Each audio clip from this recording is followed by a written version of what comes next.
I hope you guys are all excited. I am very excited myself. The season kicks off in less than 24 hours now with Arsenal versus Brentford tomorrow night at 8 PM UK time. And on Saturday, I will myself be in Manchester at Old Trafford for Manchester United versus Leeds on the opening day.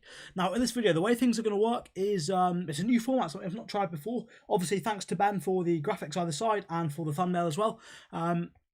Ben is a mod on both YouTube and Twitch, so if you see him in the comments, don't forget to thank him for obviously his work for the channel. So thank you to Ben for that. But the way this is going to work is we're going to go through the table. We'll start at the bottom, work our way up to the top, hopefully, and we'll have a little look at who each team signed, where everyone finished last season, and obviously where I think they're going to finish this season. Now, a little bit of a spoiler, there are a few big shocks in here, mainly in the top 4 race. Now, in terms of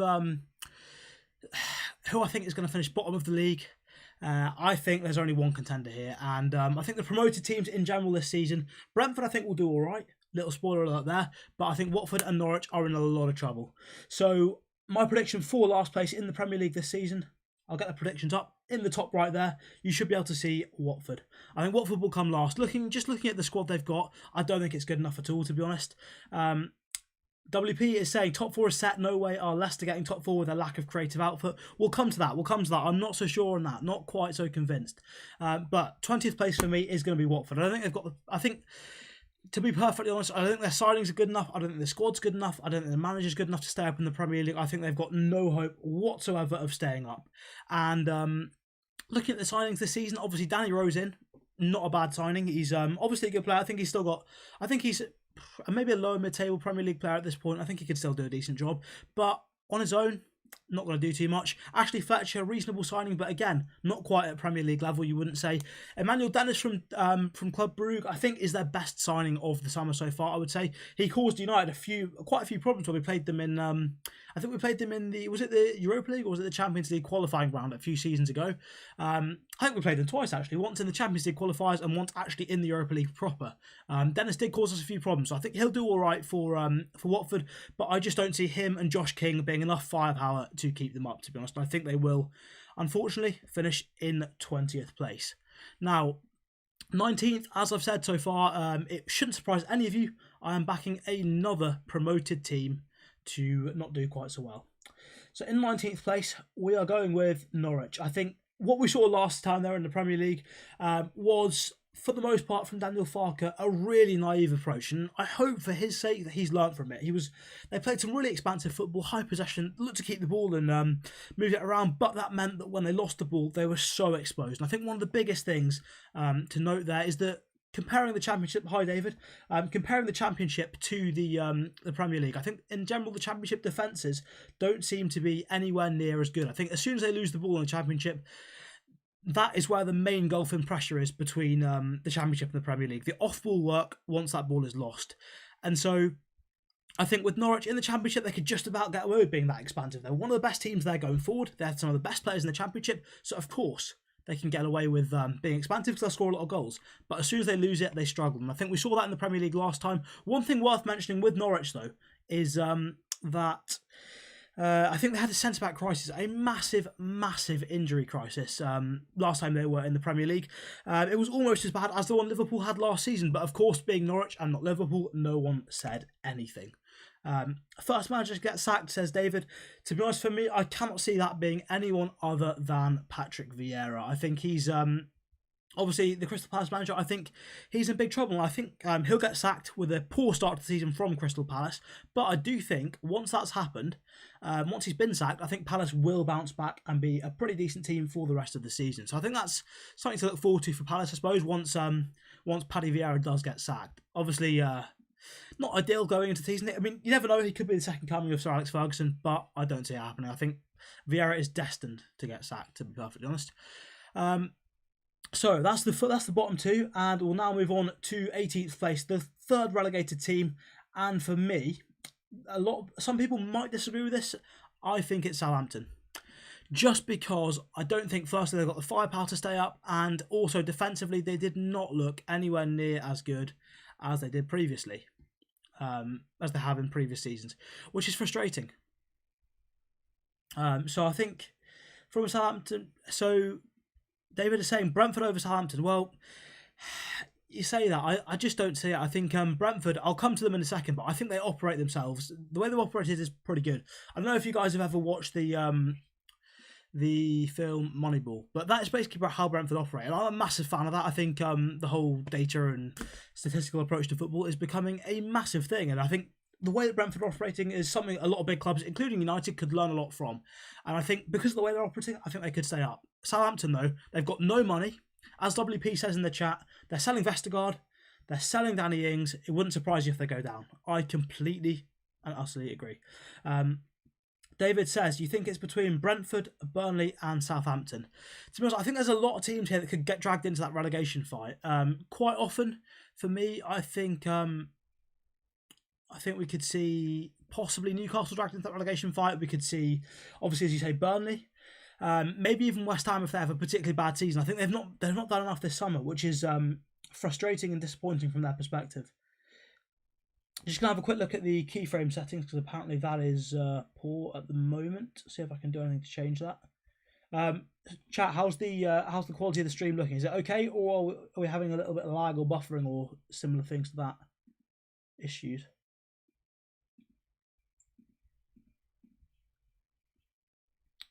Okay, I don't think I can do much to change that now. But so my relegation zone for me is Southampton, Norwich and Watford. Moving on up the league, actually, we'll have a quick look at Southampton's signings. Obviously, last season, they started all right. They were threatening a lot of teams with their 4-4-2 high-pressing stuff, but things just fell out of sync very, very quickly. Their signings this so far, Theo Walcott on a free, I think, was he? No, he was at Everton, wasn't he? I think it's not a bad signing, but that alone, he's basically the only decent player they've signed. That's not going to do a lot. Armando Broja, maybe he gives them some more firepower, but I don't think he's quite good enough to score that many goals, so I can't see that. They've lost Ryan Bertrand, which is a fairly big loss.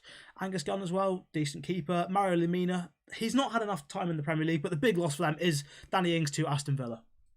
Right, moving up the league to 17th place. I'm thinking Newcastle. I think they get dragged into a relegation fight.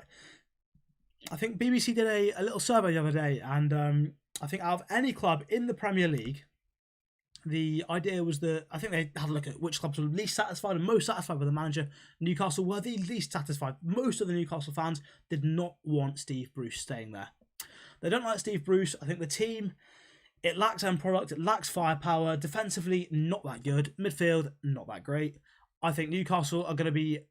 They'll be lucky to not get dragged into the relegation fight, and I think they'll come very close to going down. Looking at their signings this summer, well, there's nothing to look at. They've signed 0 players for the first team, and they've lost Florian Lejeune, they've lost Andy Carroll, obviously expiry of his contract. Henri Saivet is gone, Atsu's gone. I mean, not that they made much impact in the first team anyway. Any of that lot really. Lejeune played a few games, but I think, yeah, Lejeune, interestingly, has gone to Deportivo Alaves alongside Amad Diallo next season, who's gone there on loan. But yeah, I can't see Newcastle staying away from a relegation fight. I need to quickly just plug something in. 1 second for that.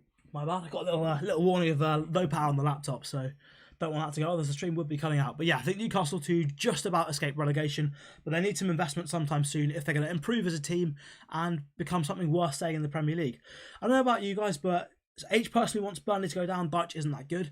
I think Burnley will give United, well, as they do every season, a little bit of a tough game, but I feel that Newcastle is sort of getting to the point with them that they're not offering anything to the league. Like it was like with Stoke when they went down. You know, they were obviously there's the whole cold rain night and Stoke thing, and they had a bit of a way of playing for a few years under Pulis. Once he'd gone, and Mark Hughes and that, it was just like, sorry, under Mark Hughes they had a fair way of playing. I think they appointed Pulis afterwards or whoever it was, but they lost their way and they were offering nothing to the league whatsoever.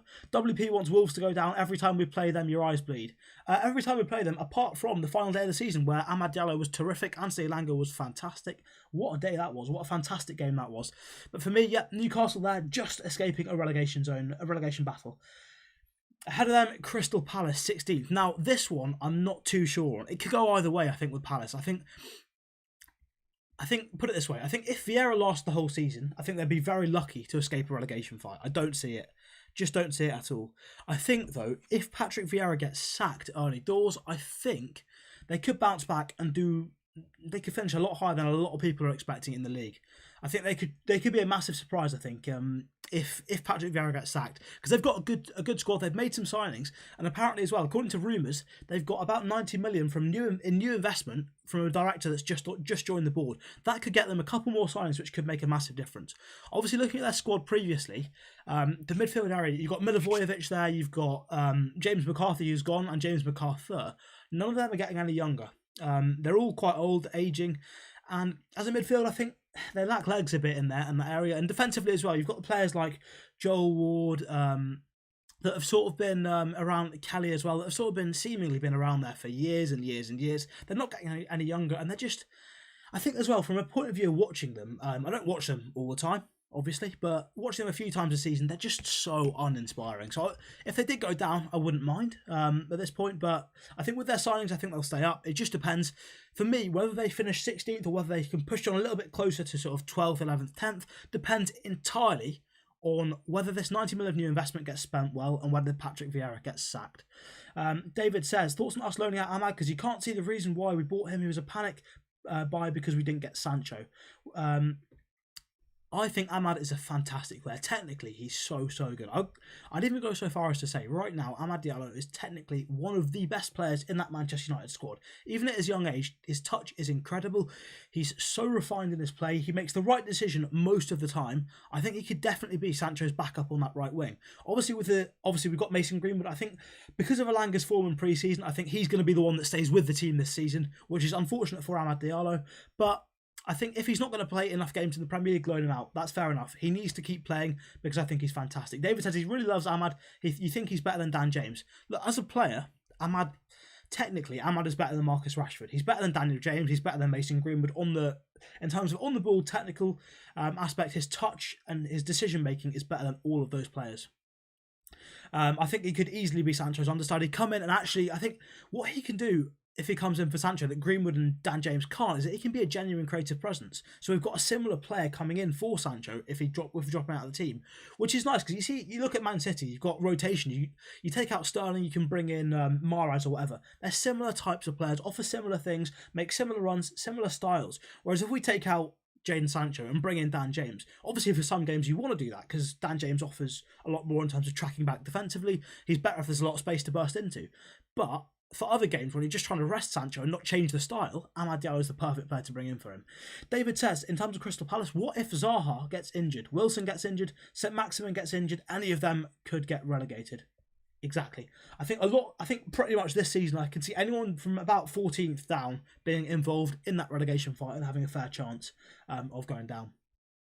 So, Crystal Palace 16th. In 15th for me, it is Brentford. I think some people may be surprised that I'm predicting them to do a little bit better, but I just think what we've got with Brentford is a team, obviously, we know they'll be looking at the data and stuff, which is a big thing for the Premier League because they have a lot of data on all the other clubs.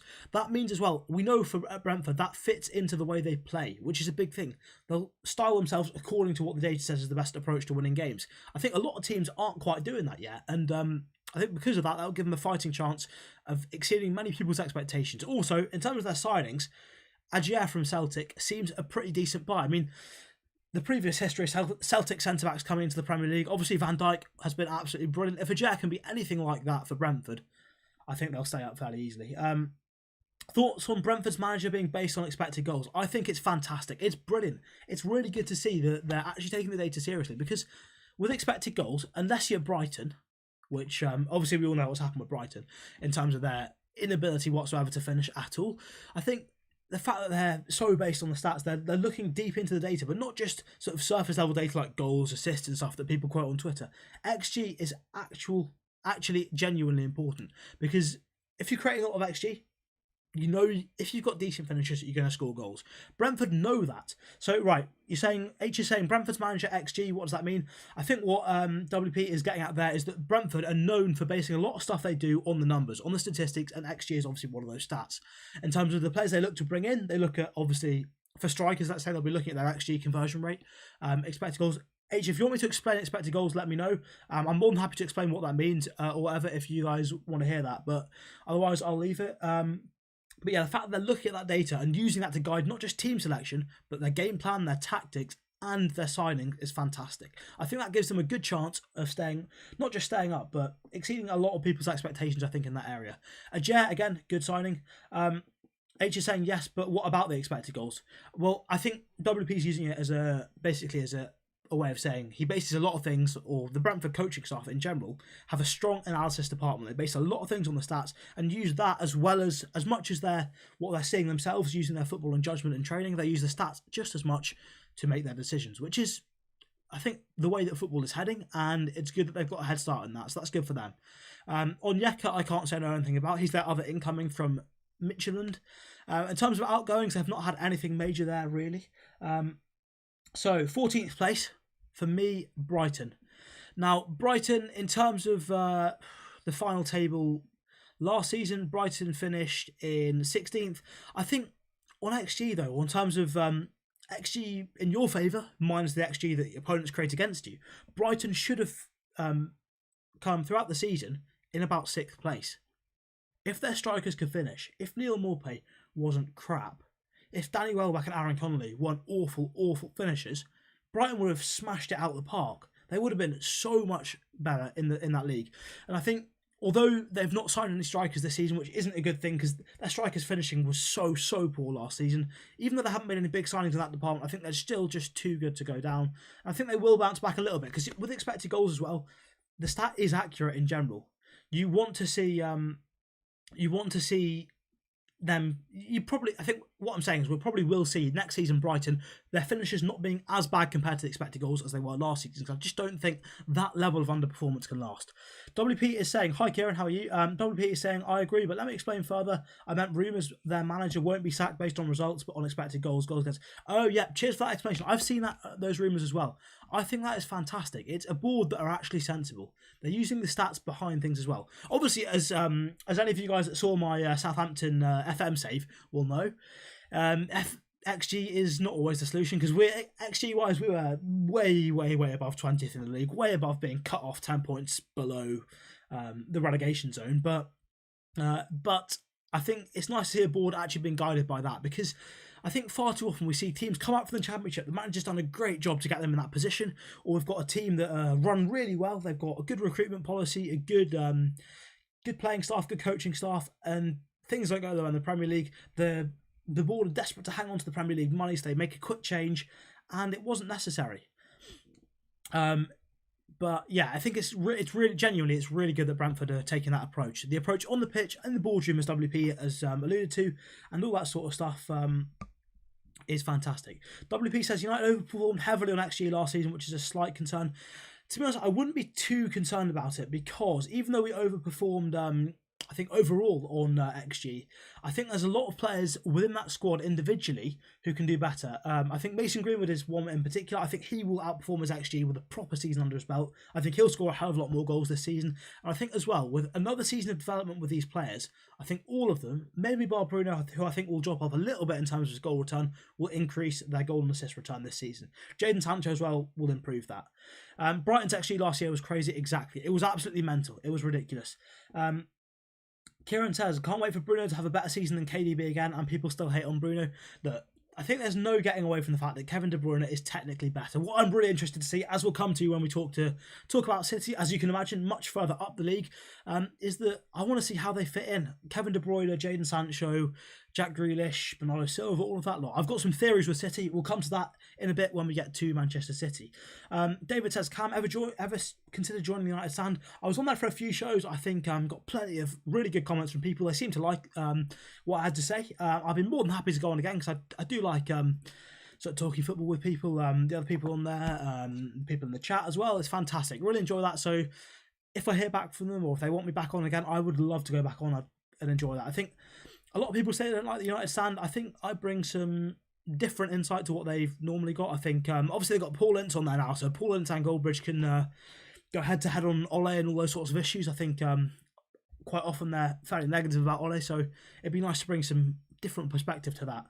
Greenwood, Kane and Vardy are the three best finishers in the Premier League.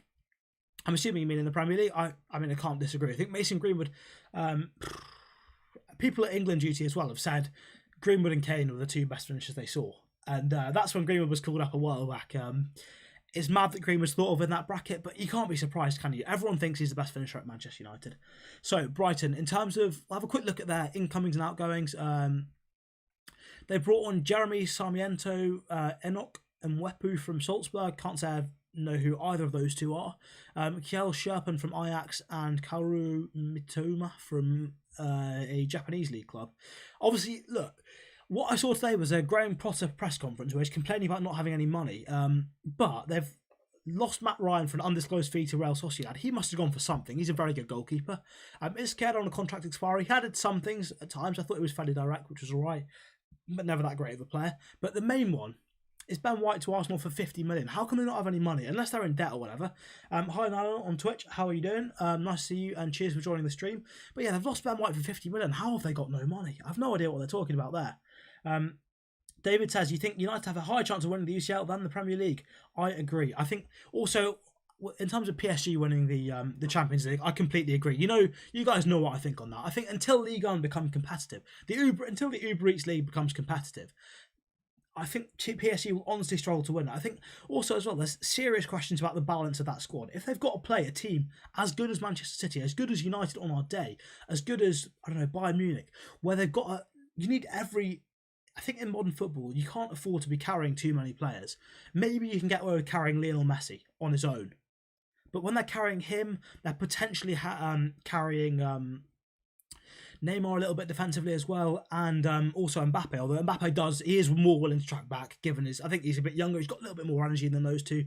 But I think with those sorts of players, they could easily be cut apart by the likes of City, especially if they're relying on just Verratti for defensive cover. I think they better hope those guys win them games, because in the Champions League, for 180 minutes against, let's say, Manchester City, in the two-leg Champions League semi-final, in the space of a week, they're going to have a hard time. When it goes from playing at 60% to win league games, for only having to play for 75 minutes every game because the league's not that competitive, to all of a sudden you've got to play some of the best teams in Europe and keep at it, keep your pressing up, keep your defensive intensity up, keep dropping deep into a block when you have to. I just don't see how PSG can do that. WP says, ironically, Mbappe's pressing is the worst in Europe's top 5 leagues despite his pace. That is, I would say it's embarrassing, but at the same time, it's just the point I'm making. They don't need to do it in Ligue 1. Look, they can get away with ignoring every single thing Mauricio Pochettino is telling them from a tactical perspective, because they don't need to win games. They can ignore every little bit of tactics or whatever else Pochettino tells them to do and still breeze every game, or the vast majority of the games. I know they didn't win the league last season, but no one can see that happening again, can we, realistically? H says, do you like Stretford Pallet? You like all the United channels? Can't say I know much about Stretford Pallet. I've heard some not great things about Stephen Howson, who's apparently not the nicest of blokes. WP, thoughts on Ben White? You personally don't see anything special. Look, I think Ben White is a decent centre-back, but nothing more than that. But what I think Arteta's trying to do is build an English core of his squad. I think in the modern day as well, it does sort of make sense, because obviously you've got the quotas you've got to fill for the Champions League. I know Arsenal aren't in the Champions League, but for other European competitions as well. So you've got to have a quota of certain homegrown players from that nation or whatever. So I think it's important to have a core of English players that you know will be there for a long time, that you can actually trust. Ben White is a decent enough defender. He's no Rafael Varane, he's no Harry Maguire, but he's a decent enough defender. I think 50 million is overpaying, but that's probably what they're going to have to pay for an English player in this market. David saying Ben White isn't really special, he's just better than what Arsenal have got. Yeah, I agree with that. I think Ben White and Gabriel is a decent defensive partnership. League One could make Messi lazy. You don't know, just an opinion. What do you mean could make him lazy? He wasn't exactly the most intense presser in the league either. He would just sort of switch off and walk back because, I mean, he can. He's Lionel Messi. You can afford to carry him because of how good he is on and off the pitch. Cheers, Redhand. Thank you so much for that. Redhand has subscribed, and hopefully you got the, for 2 months. Love that from Redhand, and hopefully as well you guys got the alert up on the screen. I hope that came up as it should have done. Right, now, so we've done Brighton. Moving up the league into 13th place, I think Burnley. I think a lot of people, I've been talking to Isaac, who's sometimes on the stream as well, he is firmly believing that Burnley are due a bad season. For me personally, I don't see it. I think they're too, obviously, I think Chris Wood looks in fine form in pre-season. He looks like he's really up for the start of the season. And again, I think There's a lot of teams in the league now who are sort of moving towards playing really good football. I think Burnley, again, with the way they play, the way they stick to their principles, I think they can cause a lot of teams trouble. I don't see them going down this season. I don't think they're that bad yet. Looking at their transfer business, we'll have a quick look at that. They have signed Wayne Hennessy from Palace and Nathan Collins. Nothing special. They've lost Robbie Brady, who made the occasional appearance, I suppose. Last season in the league, they finished 17th. I think that was a really particularly poor season from them. I think they're going up from that a fair amount. David says, you mean it'll be easier? They could play Nantes, then play City in the space of 3 days. They could have an easy game that they may or may not have to give it 100% to if they make one mistake. Yeah. Look, David, I do agree on that. I think, obviously, when it comes to those ties, if you have easy games around it, it's better. We know that from the Premier League. If City have got, or United, if we've got Liverpool, then PSG, then City, then PSG second leg or whatever, that's a lot harder than having Brentford PSG, Norwich PSG. Obviously, it makes sense, but I think in general, obviously, that does give PSG an advantage for that, but they rest players in the league anyway. I think even if they're playing the next best team in the league, they rest players. And I think United and other big teams in Europe will do the same to try and win the Champions League. But what I'm saying is, I don't think from a conditioning point of view, you can be conditioned to go and face those top teams in Europe if you don't face top teams in the domestic league regularly. I think that's the massive advantage the Premier League clubs have. And it's quite funny in a way, because PSG have... I think Jose Fonte came out and said, didn't he? For the rest of the league, it's like you've got these ridiculous financial fair play rules and stuff. And... how that's all going, and like no other teams can spend any money. All the rest of the league are in big trouble because of how their broadcast deal collapsed, and PSG can go and do what they want. So it'd be nice to see. It'd be really nice to see them struggle again, despite having what is on paper one of the best teams ever created, probably. What is my FPL league code? I'll get that for you in a few minutes. That is, if you head over to my Instagram, if you want it now, if you head over to my Instagram, my latest post, it is in the caption. Other than that, I'll get that for you in a minute, and I will stick that on TikTok tomorrow morning as well. WP says Hakimi in the back four will be detrimental, and their midfield has no balance, especially with the lack of defensive effort from the front three. Exactly. They'll struggle against a big team. I really think they will. Obviously, when they've got the ball, they're going to create chances. Hakimi in the back four, yeah. The thing is, though, I'm not sure it is a back four. I'm not sure it's that detrimental, because even if it's a back four, Marquinhos will probably play in defensive midfield. So if he's playing in front of Ramos and Kimpembe, then more than likely it's basically a back three anyway. And also Bernat will probably drop in a little bit. So it'll be, I think in some ways it'll be like, imagine what Italy did at the Euros with whoever was right back, whether it was Di Lorenzo or what was the other lad's name, whatever his name was. But the right back and the two centre backs staying deeper, Spinazzola pushing on. I think it'll be Hakimi pushing on, hopefully for him and hopefully for us watching, Messi tucking in a little bit. That could be interesting to watch. It could be like Dani Alves and Messi again potentially, but we'll see how that goes. Right, back up to the Premier League. Obviously, we've just done Burnley in 13th place, 12th place West Ham. I think they're going to really struggle next season. They had a good finish last season. They've got European football. I think they'll lose Declan Rice at the end of the season, and I cannot see them performing well. I think they'll prioritise European football. They're in the Europa League. Of course, they'll prioritise that because the fans haven't had a cup run to cheer about for a really long time at West Ham. They're in Europe. It's good for them. For clubs like West Ham, the Europa League is good. It's about their level. They could genuinely put up a good showing in that, to be honest. In terms of signings they've signed Alphonse Areola. Great signing, fantastic goalkeeper. But other than that, they've not done too much business. Balbuena's been released. Felipe Anderson's gone to Lazio. I think he was on loan there last season, wasn't he? So he's gone there on a permanent deal. Other than that, very little transfer business, which is really, really disappointing. They desperately need some new owners there to push on. Otherwise, they're going to be... I don't see them matching last season's stuff. I really don't see it at all. I think they're going to really struggle. David's just joined the league. Cheers for joining that league and for joining the Fantasy League. And funny how we could beat City, Liverpool and PSG then lose to Watford. That's the thing with United. But I think this season will, as seasons go on, will become more and more consistent. This squad that was such a young squad, they're getting more experienced and better, hopefully, at winning those games. Well, you need a little bit of professionalism to just grind through it. And what I think will be a massive thing for Manchester United next season is set pieces. We've got Eric Ramsey in, a new coach, who is tasked seemingly with mainly set piece jobs. And we've seen already Luke Shaw to Harry Maguire in the Everton game, header from a corner. already better than what we saw last season. And we've seen Bruno scoring the next set pieces of free kick. If we can get more goals from set pieces, that makes up the vast majority of the gap between us and City and Liverpool going forward in terms of goal scoring. And also, stop conceding so many set pieces, and that is already probably 5 to 8 points in the Premier League that we haven't got already. If you add that to United's tally, we're right in the mix. We are right in the mix. That plus Jadon Sancho. Forget the signings, forget any other signings, forget even Raphael Varane.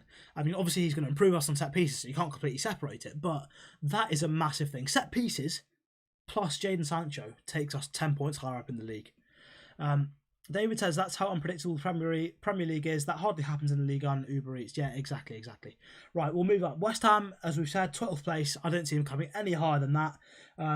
Definitely not any higher than 10th. I think they're going to really struggle. Wolves for me in 11th. I think... who was it earlier? Cheers, Round. Cheers for the comment. Do you think Luke Shaw is going to cement himself as the league's best left-back this season? A very good question. I think the main question here is his motivation, because we've seen so many times in his United career, he's made a good step forward, then he's dropped back. And obviously for England duty, he's been buzzing to play in the Euros. At United duty last season, he had Tellers coming in. He had to make sure that he stepped up to perform. Before that, we've seen, obviously, when I think initially when Ole came in, he was playing quite well, but then he dropped off a little bit. If he can keep his motivation there, we're set. He'll be fantastic. Robertson's injured as well for the first 3 or 4 games, but Luke Shaw, if he can keep his motivation up to a good level, he's a fantastic player. He's got everything. Before he couldn't defend the inside, he's got that now. Set pieces is good. He's good in the air. He's great going forward. And hopefully as well, he's got more responsibility going forward now that we've got Varane. We can afford to be a little bit more expansive, hopefully. David says, we need a defensive mid because McFred don't know how to mark up the runners at zonal marking. Exactly. Honestly, I'm getting to the point with McFred where it's basically, Fred runs around so much, gambling on anything and everything. McTominay runs around so much, and because they're both constantly out of position, it sort of works as a two. With any other player, McTominay and Fred are both quite poor. They don't seem to work. But with each other, because they're both covering each other, it just about works for whatever reason. You don't buy this Tellers making sure great stuff. He was improving heavily towards the end of 1920 anyway. Yeah, he was. And I think he's become much more mature. I think we've seen that as things are going on. And hopefully he keeps his standards high and that works. Red Hand is saying United will be much more consistent this season. Should be a much more stable defence and unbalanced attack, hopefully. Exactly. We're capable of winning the league, but you think we'll fall short. For me, my target for United and what I want to see is us just being within touching distance of City in April and May. I think we all agree we'll just fall short, but yeah, especially if City sign Harry Kane, I can't see them not winning the league, can we? I don't know anyone can. Johan saying, when's the Varane announcement? Getting a bit annoying now. It is. Hi, how are you, Johan? Nice to see you again. The Varane announcement will be, who knows, hopefully tomorrow, so he's able to be at least in the squad for Leeds. I don't think he will be now. I think that's not going to happen. But hopefully it's tomorrow. Right, back to Wolves. Back to the Premier League predictions. Wolves for 11th place. Let's scroll down here to Wolves' business.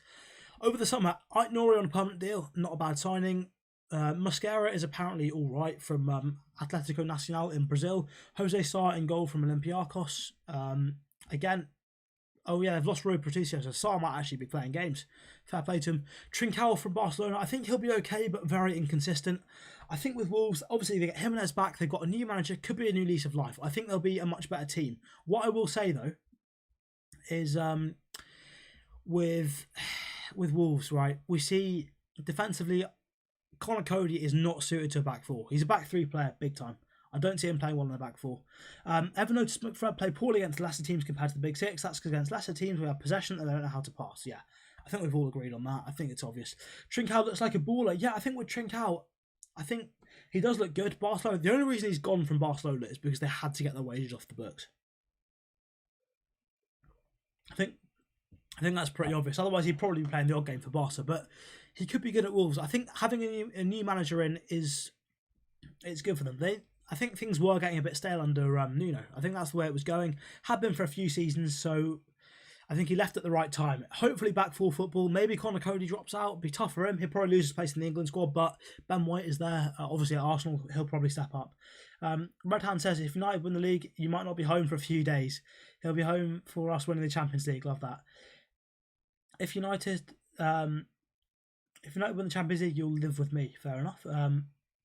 Says Ben O'Farrell. And he says if United win the Premier League, he'll fly to England, go to my house and kiss my shoe. Fair play. I don't see it happening. So yeah, fair enough. Trincão's the right-sided winger. Does he go on the left, or is he dropped by Adama? I think it'll be really interesting to see what they do. I think the thing with Adama, right, is you need more end product out of him, because I think he got I think he got one assist in like March or April or something. But before that, he's not had an assist in like 16 or 18 Premier League games, something ridiculous like that. You've got a player as direct as that, as much pace and strength and directness as that in him, and he's so good at dribbling. But you need to get more end product out of him. Until they do that, I just do not see. I do not see him kicking on really. But once they've done that, I think if they fit him into the team, we could see him potentially on. The thing is, with Raul Jimenez, you need to get crosses in. I think maybe we see Trincão in midfield, maybe an attacking midfield. Yeah, centrally in a number 10 role, and Adama on the right. We could see that. David has an interesting question. If 2 years ago we didn't sign Bruno, we signed someone better at the time, will they have had the same impact as Bruno? And do we make Bruno look good, or did we improve him? What sort of player do you mean by someone better at the time? If you can answer someone like that, then we can start to think about that. Plus, they got Neto and Podenza. Yeah, honestly, Pedro Neto, for me, is so... I rate him so highly. I think he's such a good player. I think Adama might actually struggle to get in that team. Maybe he starts from the left, Neto on the right, and Trincão centrally. But I think Pedro Neto is an absolute baller. He's so good. Technically, he's one of the best players I've seen in the Premier League. I think he's absolutely obscene. He's got so much pace. His passing and vision is ridiculous. It's just a shame he's having a little bit of a tough time with injuries at the moment. No doubt we'll get the group of death, I agree. I think we probably will, yeah. Redhand says, don't write us off. I think our squad suits Champions League more than the Premier League. Completely agree. Not too many great European teams apart from Bayern and PSG. Even Bayern, I think they've come down a little bit from where they were. Obviously, the English teams are great as well, yeah. But I believe for the first few rounds, we stay away from the English teams. Definitely in the draw, and I think possibly in the last 16 as well. I think English teams or teams from the same country are kept apart. So we might not play any English teams for quite a while, which is a good thing. Wolves manager doesn't like a target man, so they could play Neto striker, Adama on the right and Trincão on the left. The thing is, I'm not even sure I'd say, to be fair, that Raul Jimenez is a full-on target man. I think he's more of a complete forward these days, if we're going on FM roles, because he's good enough at bringing other players into play. I think he's equally adept to pressing as well. I think he's a pretty decent player all round. Obviously, I don't like him playing at Old Trafford, because I think there was a point just before... Maybe the year before, 2019, start of 2019, we played Wolves about 4 times in about 3 weeks. It was ridiculous. It was quite funny because I think we played them once at home in the league, once in the Carabao Cup, once in the FA Cup, then a cup replay as well, which was ridiculous. I was at Old Trafford to watch that game about 3 or 4 times, and every single time it was a 1-0 or a 0-0. Ridiculous. Will we make it past the group stage of the Champions League? Yeah, hopefully. I think we will. I think we're more mature now. Pogba's much more talented than Bruno. I think every player at the club would say that. Every player in the Premier League would probably say that. But Bruno's output is absolutely ridiculous. In terms of goals and assists, and his numbers, they're ridiculous. Right, the only... Or pool is good. The only team is Bayern. Yeah, we stay away from English teams in the group stages and the round of 16. Pot 1 isn't terrible, but we all know we'll get Bayern out of it. The thing is, even if we get Bayern, we'll make it into the... we'll get out of the group, you would think so. I'd be very surprised if we didn't. Right, so we'll go up in the league. We've just done Wolves, and we're moving up now to 10th place. I think Everton, they're going to struggle. 10th place is probably better than they could. I think they could finish potentially lower than that. But Rafa Benitez, they probably lost Gylfi Sigurdsson on a free to BSC Young Boys FC or HMP, wherever he goes. They're signing Andros Townsend. Damari Gray, I think, is a good signing. I think he's got potential to threaten. I think he's a lot better than Alex Iwobi, that's for certain. Andros Townsend, what is the point? Honestly, what is the point of him? I think he's no better than Alex Iwobi. He wasn't that good at Palace. He's good for one absolute worldier season, but that's about it. I think they're going to struggle. They've lost Walcott and replaced him with Townsend. When you're replacing players, you want to improve. You want them to go up. You want to hit a new level. They've basically just stood still. I think... Look, Ancelotti is a fantastic manager. Benitez is clearly a step down from that. He's a good manager, but a step down, no doubt. Lost Theo Walcott, lost Josh King, lost Balassi, not that he was playing much, lost Robin Olsen, who was a decent keeper at times.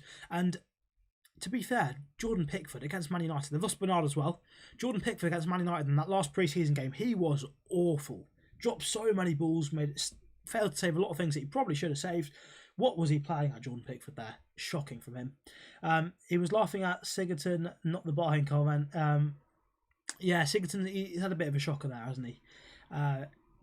You reckon we've got a better team than Bayern because they're ageing? I think Bayern have got more European know-how. Obviously, Neuer's a better goalkeeper than both keepers. United got Neuer is what Henderson wants to be, realistically.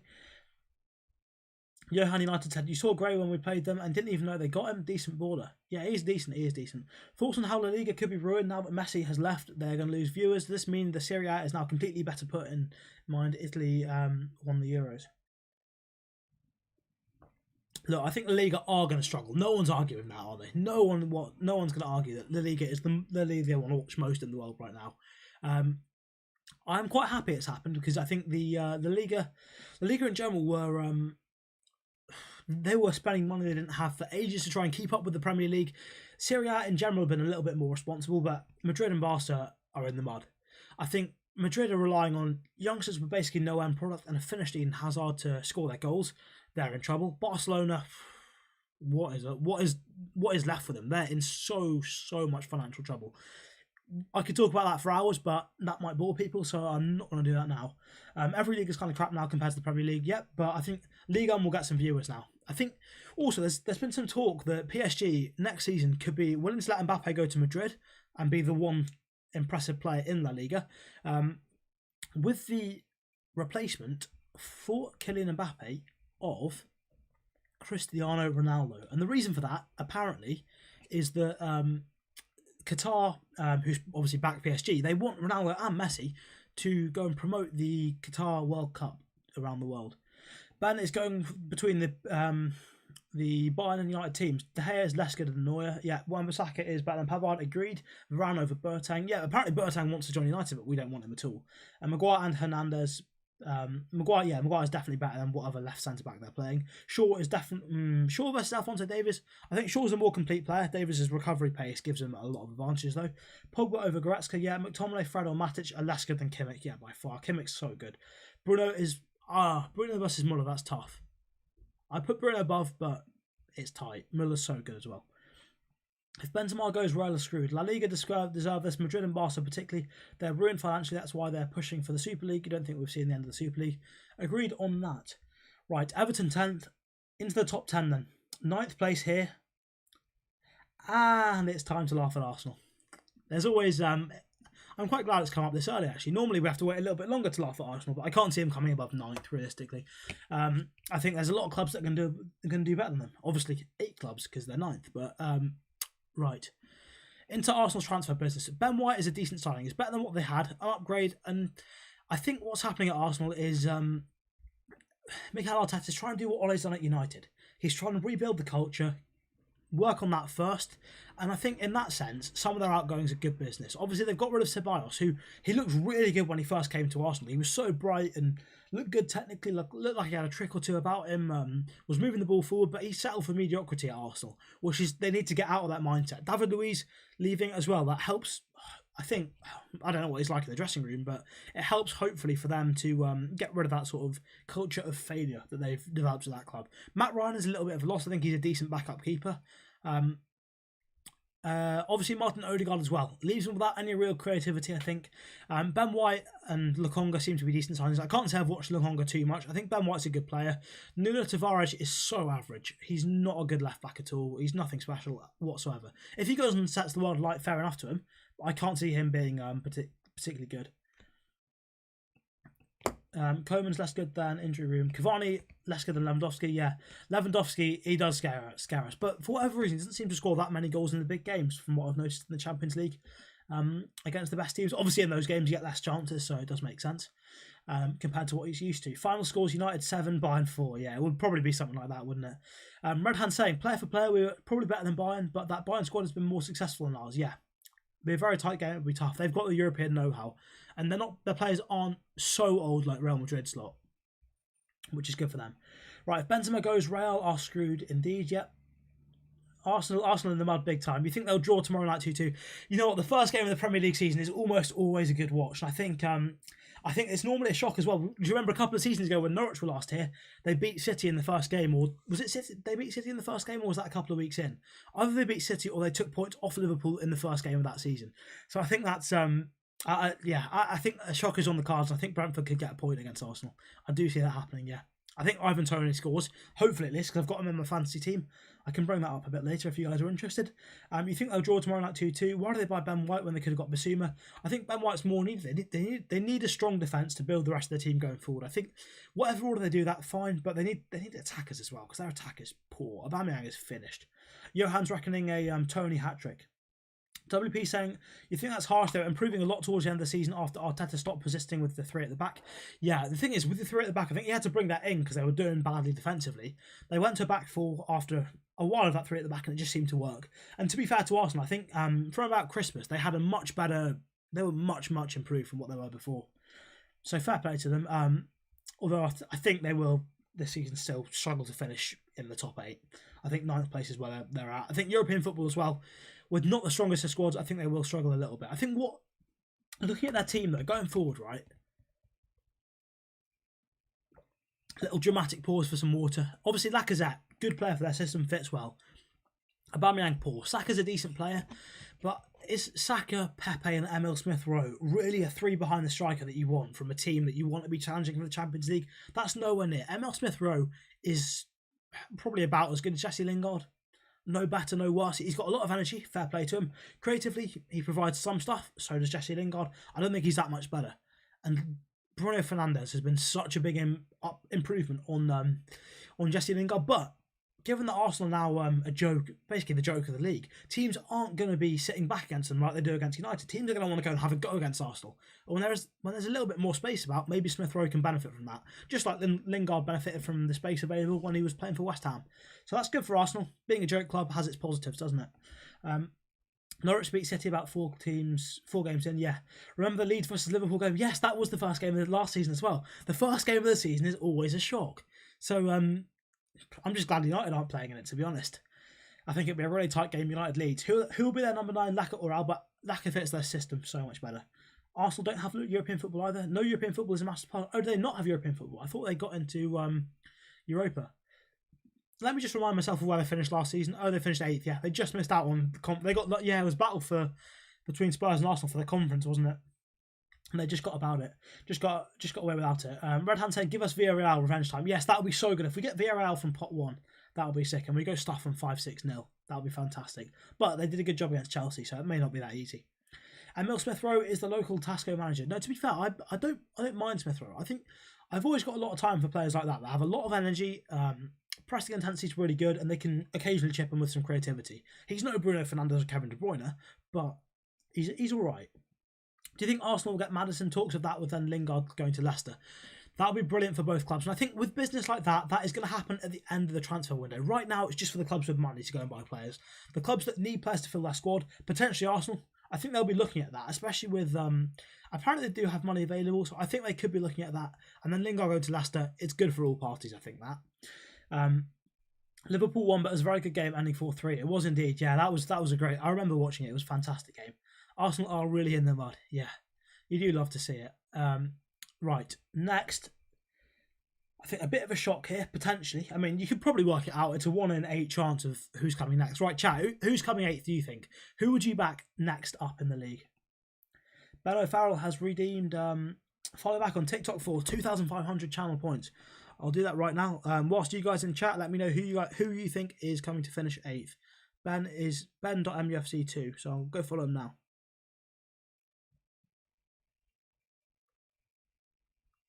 Didn't realise that was you, to be honest. There we go. Drop the follow.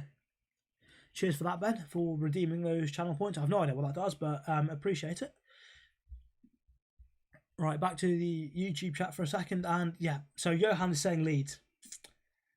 And Johan is correct. I think Leeds this season, I think from about Christmas last year, or whenever they had their sort of change, when they stopped being quite so expansive, they got a few players back defensively that were missing through injury. They became so much better. Their defensive record was one of the best in the league.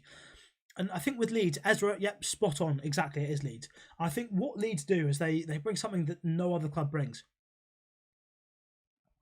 Obviously with the way they play, the way they're organised, in terms of the way it's so man-to-man. No one else in the league plays like that. No one else in the league offers that sort of that sort of challenge. So because of that, it's a bit like Burnley when they first came out to the league, but just because of the aerial challenge they offer, because they play in a really defined way, they stick to it. It's not something you get a lot of practice facing, so it can be difficult to face. Obviously, Leeds beat United. They beat City at Elland Road. They were fantastic. I think they'll cause United a problem at Old Trafford on Saturday.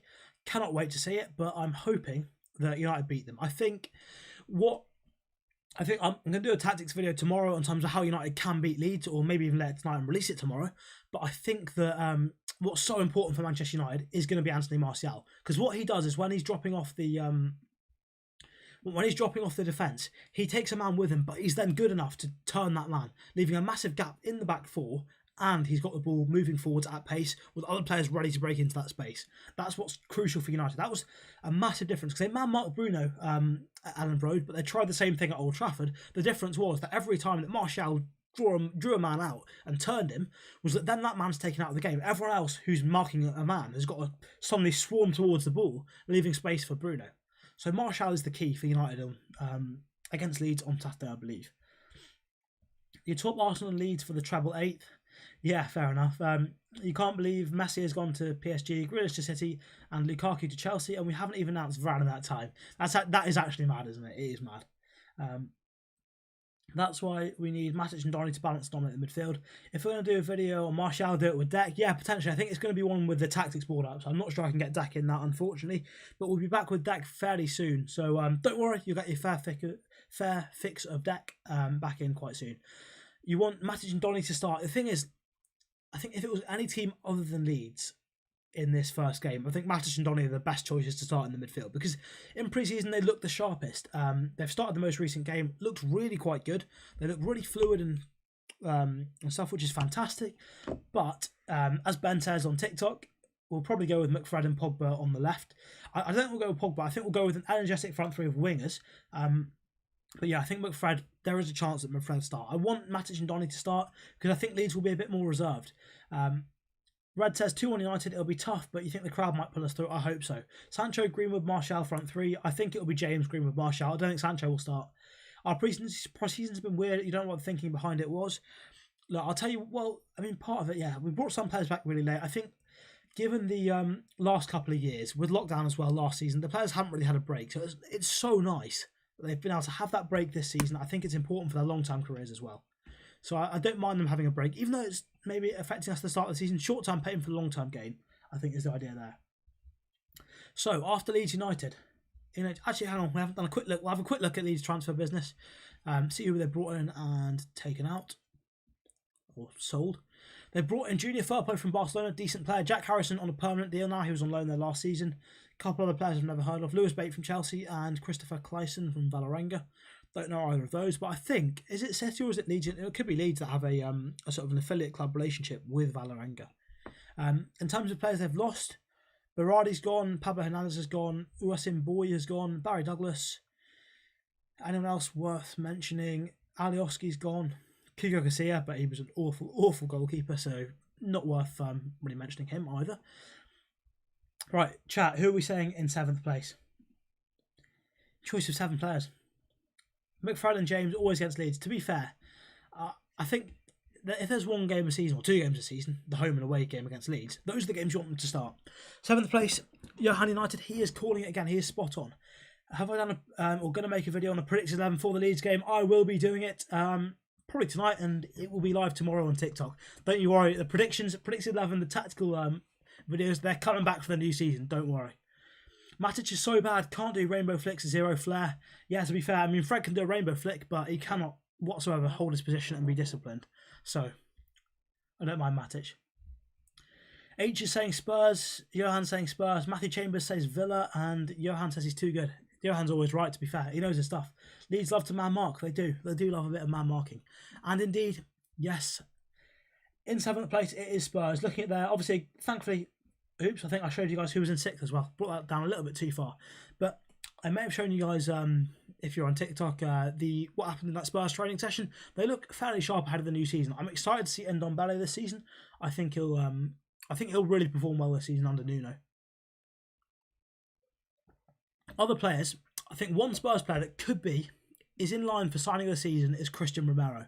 I think in that back three, he could be so good. He's been unreal for Atalanta in the back three.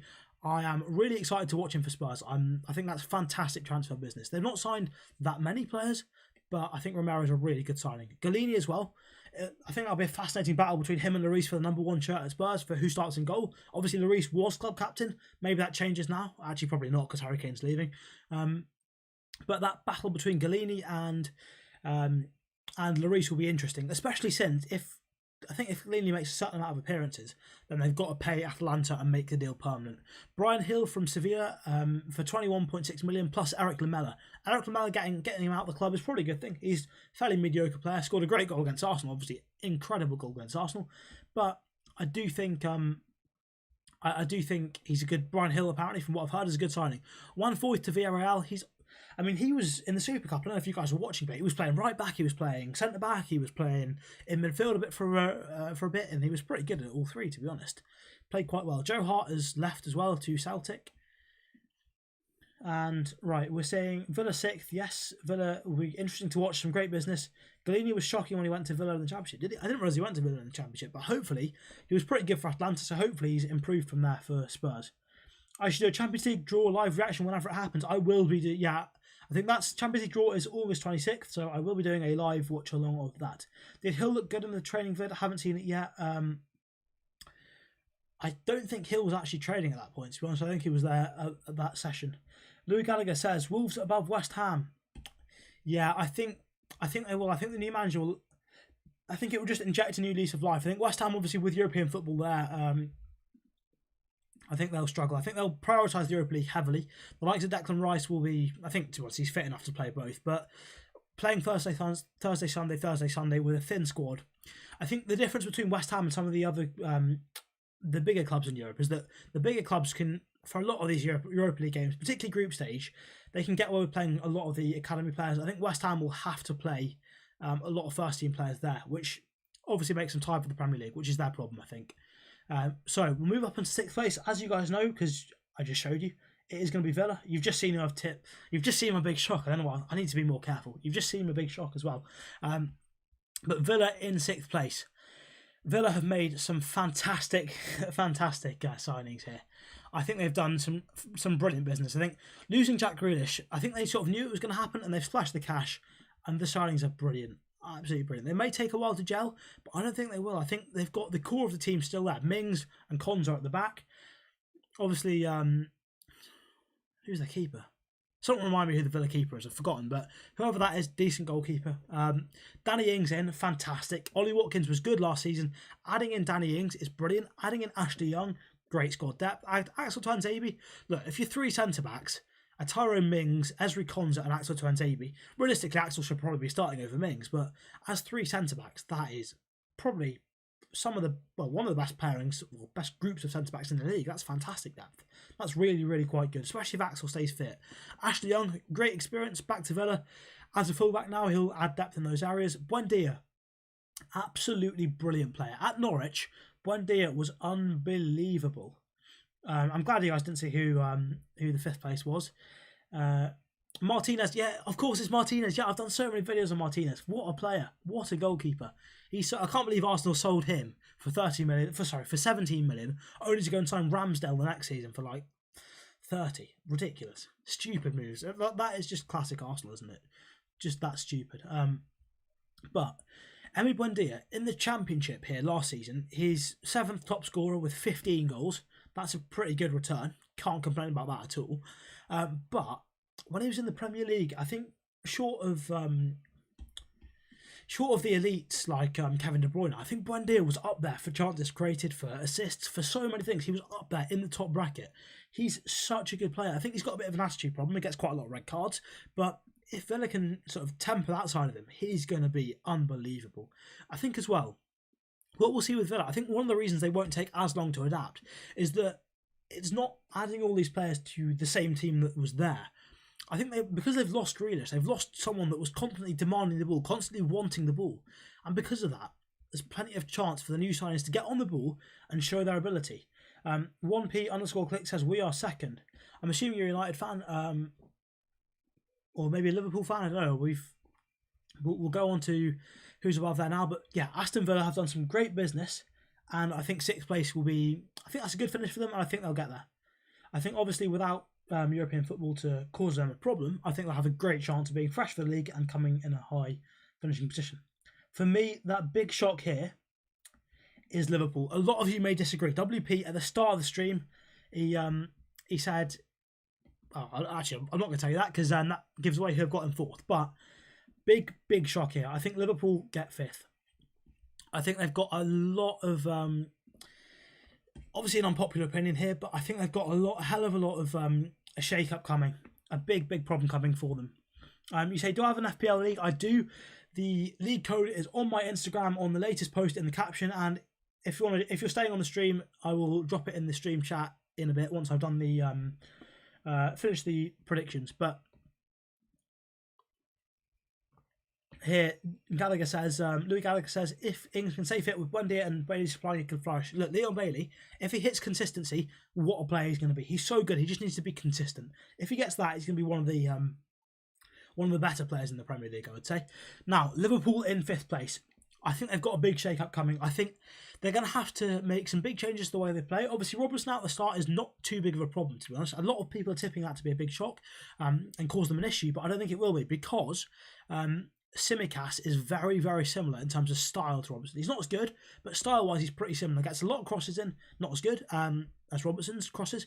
Defensively, not quite as good, but I think he's stylistically similar, which is good because they're not going to have to adapt too much.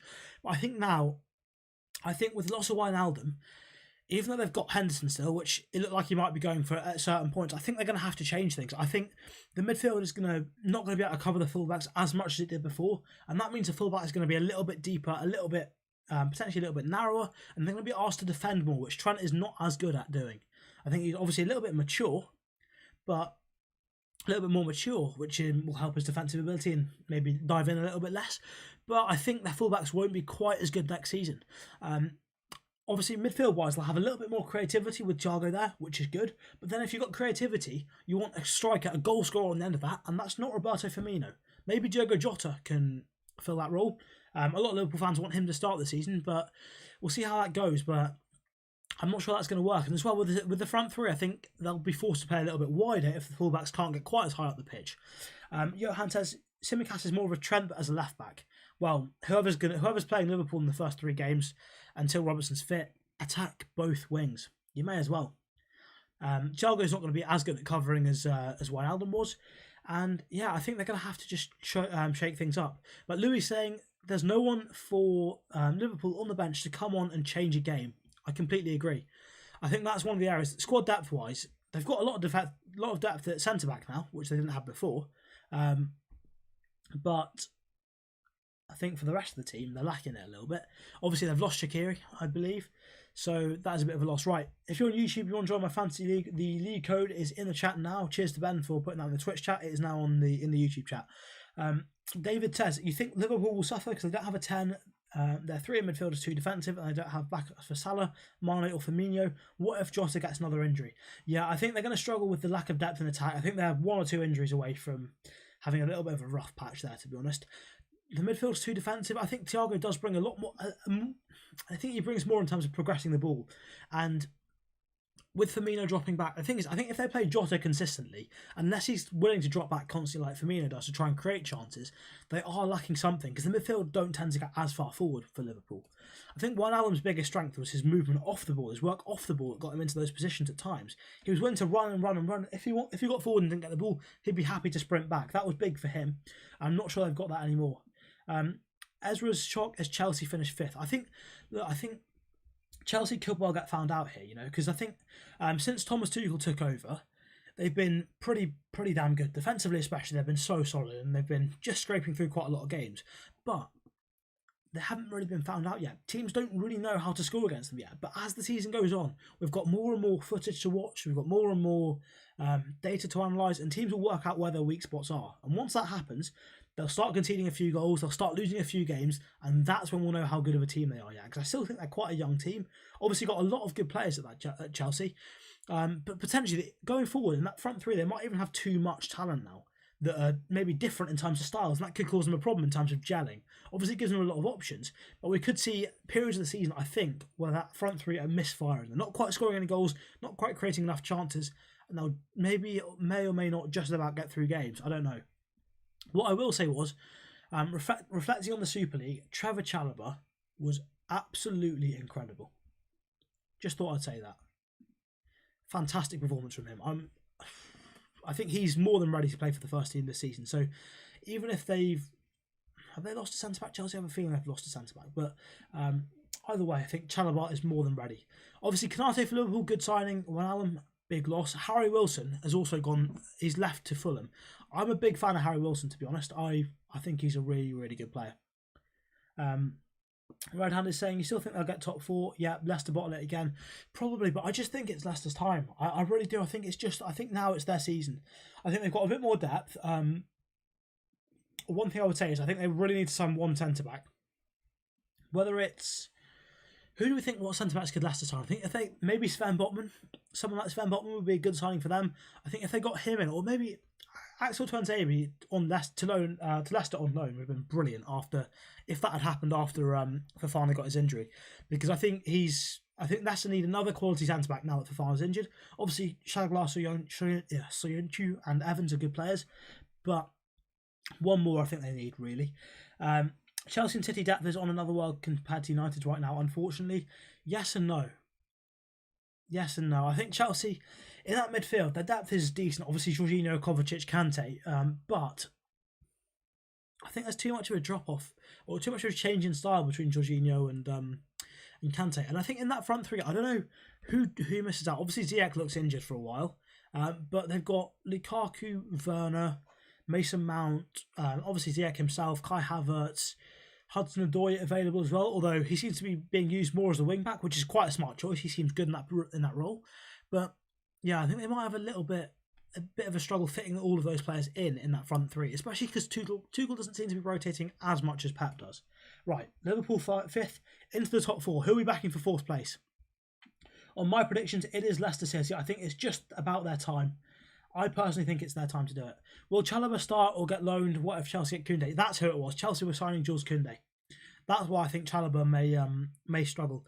But I think Chalobah's good enough to play for them. Koundé is a fantastic signing. He'd be brilliant for them. But it'd be nice to see Chalobah get a chance. It really would. Although Chelsea aren't exactly known for giving too many young players a chance. Right, back into the top four and Leicester. I think they've done some really, really good transfer business. People don't realise how good yet Patson Daka is. Fantastic player. Boubakary Soumaré is a brilliant, brilliant baller. People were linking him with United last summer, as a defensive mid. Fantastic. Ryan Bertrand as well. If he can play in that back three or as a fullback, wing back, he's more than good enough to play in those roles. I'd be pretty happy as a Leicester fan with all of those signings. If they get Jesse Lingard as well, great. If not, and they keep Maddison, they're set. Daka is a fantastic backup to Vardy. Three strikers being Iheanacho, Vardy and Patson Daka is brilliant. Wingers, Harvey Barnes, what a player he is. James Maddison as well. They've got two great creators in Maddison and Barnes. I think Leicester will do really, really well next season. And I think they hopefully just about have enough steam to get over the line at the end of the season for top four. Red Hand says he tried to get tickets for the Super Cup since it's in your home country, but you were unsuccessful. Yeah, it seemed like most of the stadium was empty for the Super Cup. It was a bit weird. And to be honest, for these sorts of things, most of the tickets are just UEFA sponsors anyway, aren't they? They signed Vestergaard. Oh yes, they have signed Vestergaard, of course, yeah. But you still think they could do with another one? I agree. I think they could use one more. Vestergaard, obviously from set pieces, is a massive threat, which is good. Louis Gallagher has retracted the message. Okay. Further on into the top four. Third place. Chat, I'll give you 10 seconds. Who are we backing for third place? I want to hear who you guys think will get third, and I want to hear who you think I think will get third. Johan's got to know this. Wait, Red Hand says they only let 13,000 fans in, 18,000 seats. Oh, COVID, fair enough. To be fair, that's not that bad. I think it looked worse.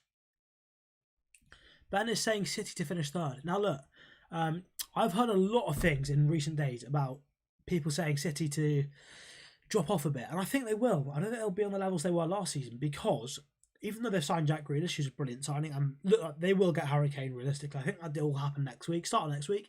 But defensively, they had a ridiculous record last season. But teams know now they can bully Ruben Dias.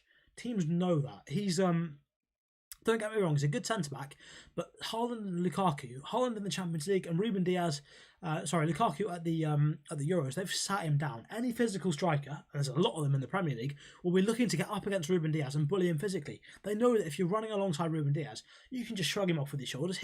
He's not keeping up with you, no chance. He's going to get sat down. So I think a lot of people will be optimistic for City given their signings, but I think they will struggle to get to the levels they were last season. I think if they do sign Harry Kane, I'll come to my theories on City in a minute. But right, Man City. So for third place, David is correct. Chelsea, it is indeed. That's who I think is getting third. Mainly because I just think they'll get found out at some point. I think they'll go through a patch where their attackers aren't scoring, a little bit of a purple patch. Teams will work them out and work out how to score against them. That's why I think Chelsea third. Into the top two now. Second place, Manchester United. I think we'll go with City and we'll be within touching the distance of them. I think we'll be within sort of 5 to 8 points of Manchester City at the start of May. And if that happens, I'll be happy enough with the Premier League because I think they'll be ridiculous. Red Hand saying City, United, probably announced Kane before we announced Varane. Probably, to be honest, yeah, at this rate, yeah, looks like it. But yeah, I think United will come second. I want to say we'll get to, at the very least, the Champions League semi-finals. That's my season prediction. Second place in the Premier League. I think we'll get to the Champions League final. I just have that feeling we can beat any team in Europe on our day. I think we've got, at the moment as well, before we sell certain players like Dan James and maybe one of McTominay or Fred, I think we've got such a flexible squad that's good because it can basically be suited to any game plan, which is exactly what you want for the Champions League. You want a squad that maybe not...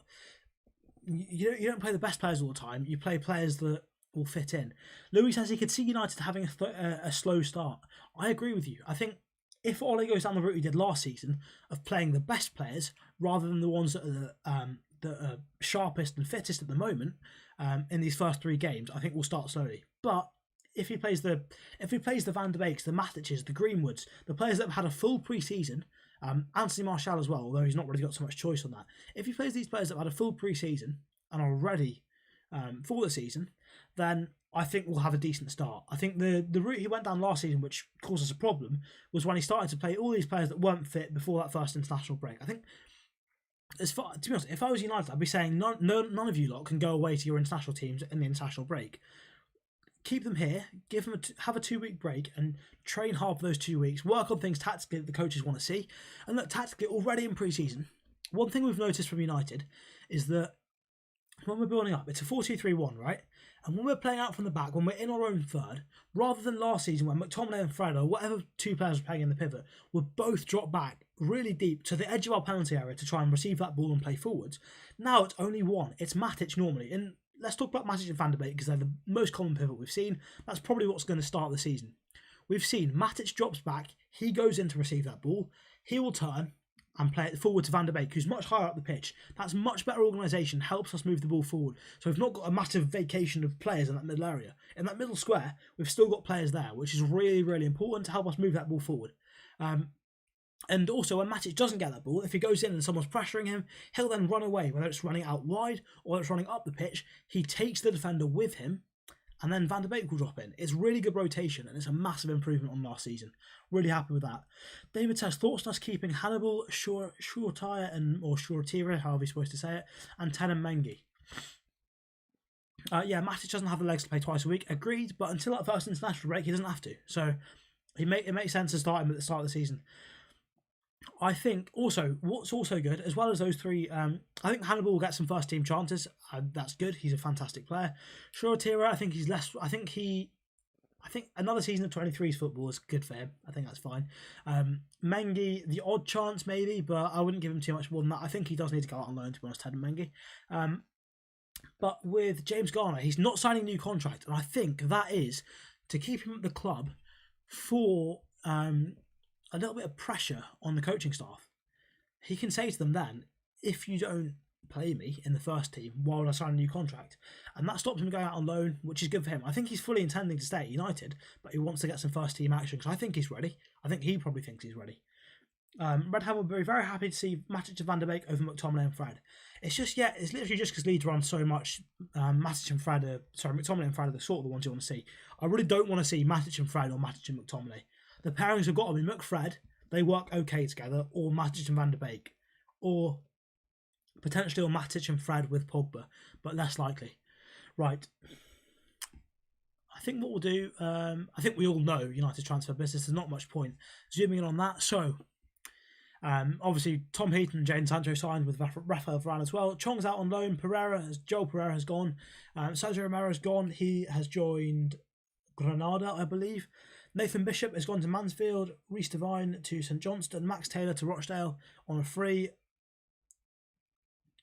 Apparently, Yoshinori Muto contract terminated. I'm pretty sure that was meant to be in the Newcastle section because he was not a United player. He was a Newcastle player. And Tuanzebe out on loan to Villa. I would have given Tuanzebe some game time, but if we're getting Varane, there is no point.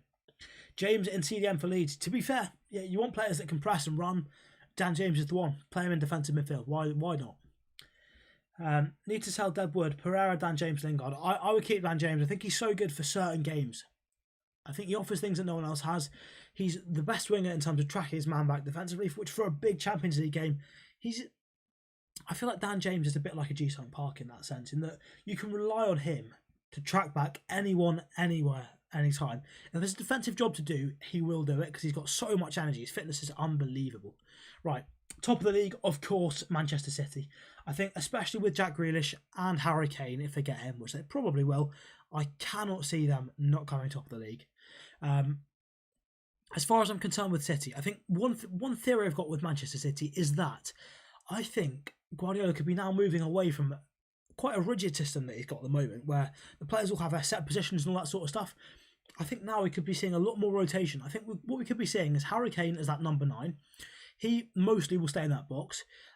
We'll see Grealish and Kevin De Bruyne, and then as the sort of 8, and then we'll see Bernardo Silva if he stays, and Phil Foden as the wingers, or the wingers in this system.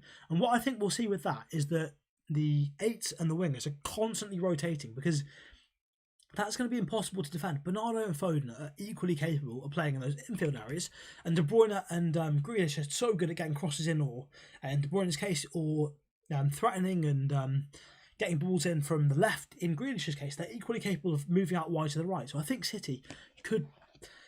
It goes against what a lot of what Guardiola's done so far in his career, but he's always been one to reinvent himself. So we could see something different, something much more fluid and ridiculous from City. If they do that, the league are in trouble. If it works, the league are in trouble.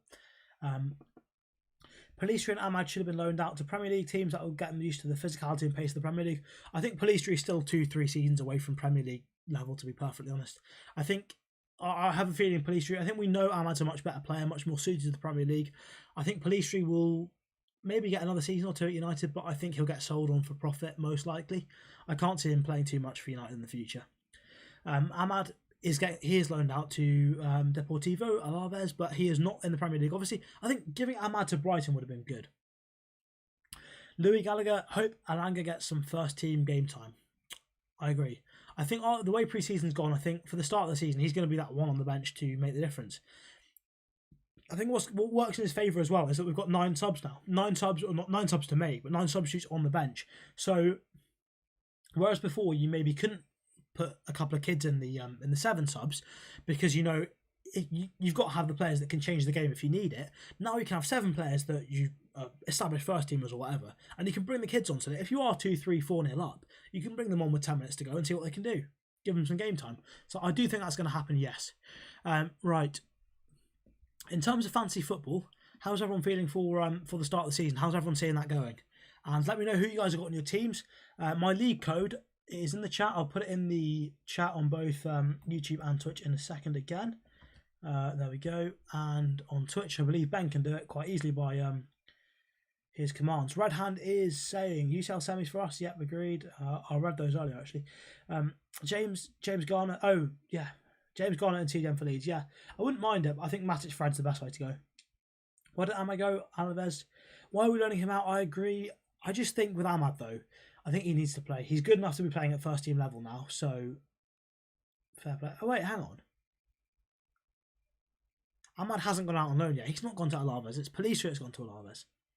Ahmad has not gone on loan. Yeah, I don't know what I'm talking about. But I think the talk is that he is going out on loan with a few Premier League clubs and Championship clubs interested. Give Ole 9 subs to use. He'll still only use 2 in the 80th minute. Yeah, probably. Although he said himself, and it's a good bit of reflection. He knows he's seen what we all think, and he knows it himself that last season he's not rotated, not used as many subs as he could have done because we couldn't really afford to a lot of the time. Now he knows he's got more creativity, so he can afford to use Van der Beek in the 10 role a bit more. But hopefully we can have a midfield with Matic anchoring it or someone anchoring it, Van der Beek playing a little bit further forward, and then Bruno in the 10 role. That would be so good to watch. Nolan's going to win it all. What do you mean, Nolan? What, on your FM save? On your phone, I think it was. Or fantasy. They were saying subs: Henderson, Cavani, Donny, McTominay, Martial, James and Fred. Cavani will not be a sub for the first part because I think he's only just arrived back in Manchester. No quarantine, but he's going to have to start training and get himself sharp again, which could take a while. Ole gave him an extended holiday in Uruguay for man management reasons, just to keep him happy. I think that was agreed in his contract that he get an extra long holiday so he could spend time with his family before coming back to United. Fair play to them. They've kept him happy. I appreciate that. But it's also 9 subs as well, not just 7. Ben stuck his fancy team in the Discord chat. Have a quick look at that. It is right now. You've got Roberto Sanchez or Robert Sanchez in goal. I think everyone's got him. Trent, Shaw and Tsimikas. I think everyone's got Tsimikas because he's 4 million. It's a no-brainer, isn't it? Luke Shaw I've got as well. He's gone Dallas, Jorginho, Fernandez and Salah. Ings, Iheanacho and Tony. I'm not sure on Jorginho. I know he's a penalty taker and all that, but I think the Premier League have said they're going to be a little bit less willing to give out the soft penalties at times. So I don't think I'll go with Jorginho because there should be fewer penalties, and also he's not the type of player to score that many goals off his own back. Bruno and Salah you've got to have. Iheanacho, Ivan Toney I've got as well. I think I've got Danny Ings possibly now. But one player I have got is Kai Havertz. I think he's going to do absolute bits in fantasy this season. I think he's going to be so good. You've got on the bench Luka Digne, Kieran Tierney and Ismail Assar. Not fan of Assar. I was going to mention that earlier with Watford actually. The only reason I want Watford in the Premier League is obviously for cycling GK, but also to see if Sarr can do the same thing against Liverpool again. That was good fun. But I think with Sarr, people were saying when we messed out on Sancho last season, we should sign him. He's never up to level. He's an all right player, but he's never anywhere near, probably even a mid-table Premier League player, I don't think. He's a sort of 14th, 15th place Premier League player at best. Sarr's not that good. You reckon Werner and Havertz are going to win the pens? I don't think Werner doesn't win that many penalties, and neither does Havertz, really. So I can't see where they're going to come from. I don't think Lukaku doesn't win too many either. Right. Angie says, Victor, Lingard, Andreas Mata, we need to clear Deadwood. Lindelof is not Deadwood. I would sell him to Barca for 40-50 million if they had any money. I think he'd be a fantastic player for them and go really well there. But he's definitely not Deadwood. As a third choice centre-back, he's about everything you can ask of him.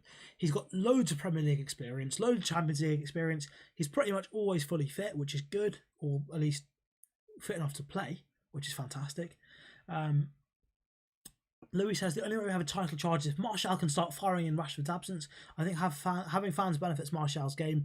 I agree. I think Martial will start firing as well. I think he's too good not to. I think he will come back to his goal scoring form. And if he does that, the rest of his all-round game was still quite good. So if he gets his goal scoring form back, we're in the money. The Deadwood gives no path to the young players to get game time. I disagree on Lindelof. On the rest, fair enough. Pereira needs to go, yeah. Mata, I think I'd keep him, because if you put legs around him, he's still an alright player. Iheanacho might not start, though. I think Iheanacho and Vardy, surely Iheanacho and Vardy are the first choice. I can't see. Who else is it going to be? Harvey Barnes? Surely Iheanacho is going to start. I think he's probably their best striker at the moment. You don't mean Lindelof is Deadwood? Oh, you forgot him, yeah. Oh, right, yeah, fair enough. Right, chat, have you got anything else? Anything else that's any other questions? Anything else you want to talk about? If not, I'm going to end the stream now and make a couple of TikToks for tomorrow. other than that, I'll see you guys on Saturday for some. I think I'll post my usual. It's been so long since I've done it. I'll post obviously a YouTube video from. Oh, he actually didn't start the Community Shield. Who started? Was it Vardy and Barnes? In that case, that is a bit of a risk, but I still think he'll. Yeah, that is a bit of a risk then. But on Saturday, from the content you can look forward to over the season, when I'm at games, we can look forward to there's live matchday video vlog things I did before, with just plenty of stuff recorded from inside the ground and the way there and the way back, and some thoughts and all that sort of stuff. CAH, cheers for joining the stream. We can also look forward to plenty of content on TikTok. We can see plenty of content on YouTube, and potentially some other live streams from the ground if we're able to actually do lives. Obviously, the signal at Old Trafford is notoriously bad, so I'm not sure how much of that we can do. Cheers, Louis. Cheers, David. And see you guys very, very soon. Golden Boot winner for me, Harry Kane. Especially if he goes to City, I can't see him not doing it. And even if he stays at Spurs, he wants to win that all-time top scorer Premier League title. So off Alan Cherry, he wants to break that record. So I think he'll score so many goals for Spurs. Golden Glove, for me, it's not going to be United keeper. I think Edward Mendy's in with a shout. I think Emi Martinez is in with a shout. I think Golden Glove could be Emi Martinez this season. First manager to get sacked, Patrick Vieira. Top playmaker, Bruno Fernandes, obviously. Player of the year, Jadon Sancho. I look fully into the camera while saying that. Believe it. Young player of the year, Amad Diallo. No, young player of the year.